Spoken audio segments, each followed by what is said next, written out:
త్వరగా నేను మీకు రెఫరెన్స్లు ఎక్కువ ఇస్తాను. ఎందుకంటే ఒట్టి మాటలు చెప్పే కంటే వాక్యాలు చెప్పడం చాలా మంచిది కదా. ఆ, ఆ, ఉమ్.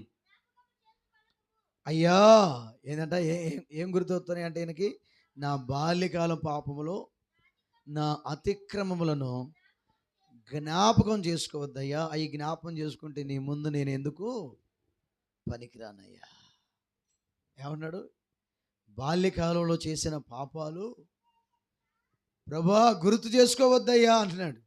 అంటే మనం తెలుసో తెలియక చిన్నపిల్లలప్పుడే, ప్రేమైన దేవుని బిడ్డలారా, చిన్న చిన్న తప్పులు పొరపాట్లు చేసి ఉంటాయి చూడండి, వాటిని కూడా నువ్వు జ్ఞాపం చేసుకోవద్దయ్యా. వాటిని నువ్వు జ్ఞాపం చేసుకున్నావు అంటే నేను నీ ఎదుట పనికిరాని వాడిని అయిపోతానయ్యా అని చెప్పి భక్తుడు అంటున్నాడు. అందుకంటాడు 34వ అధ్యాయం 46వ వాక్యం చదవండి. అక్కడే 16వ వచనం చదవయ్యా. 34:16 ఏమంటాడు చూడండి. దుష్కార్యాలు చేయవారి జ్ఞాపకాలు భూమి మీద ఉండకుండా కొట్టివేటికై యెహోవా సన్నిధికి వారికి ఏమందట? విరోధము ఉన్నది. 63:4 చదవయ్యా. దుష్క్రియలు చేసేవారి జ్ఞాపకం అంట భూమి మీద ఉండదంట. దుష్క్రియలు అంటే దేవునికి విరోధమైన కార్యాలు.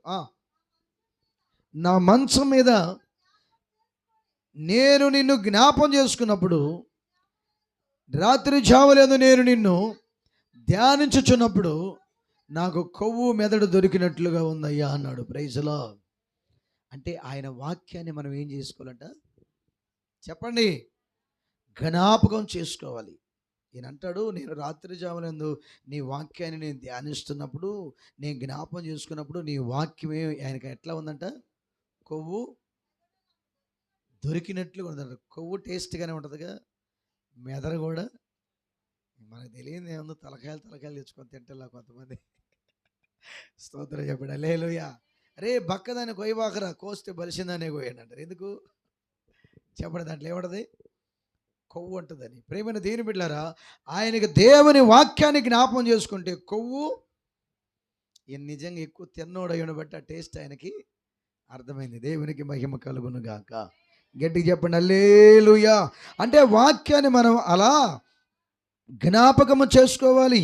వాక్యాన్ని మనం అలా గనక జ్ఞాపం చేసుకుపోయినట్లయితే మనకి ఆత్మ సంబంధమైన జీవితం ఏంటో కూడా అసలు అర్థం కాదు. ఒక యవనస్తుడితో దేవుడు ఏం మాట్లాడతాడంటే, ప్రసంగి గ్రంథం 11వ అధ్యాయం 9వ వచనంలో, యవనస్తుడా నీ యవన కాలమందు నీ మనసుకు నచ్చినట్లుగా నీకు ఇష్టం వచ్చినట్లుగా నడుచుకో, కానీ వీటన్నిటిని బట్టి ఒకరోజు నేను నిన్ను తీర్పులోకి తీసుకొస్తానని జ్ఞాపం చేసుకోమన్నాడు. ఏమన్నాడు?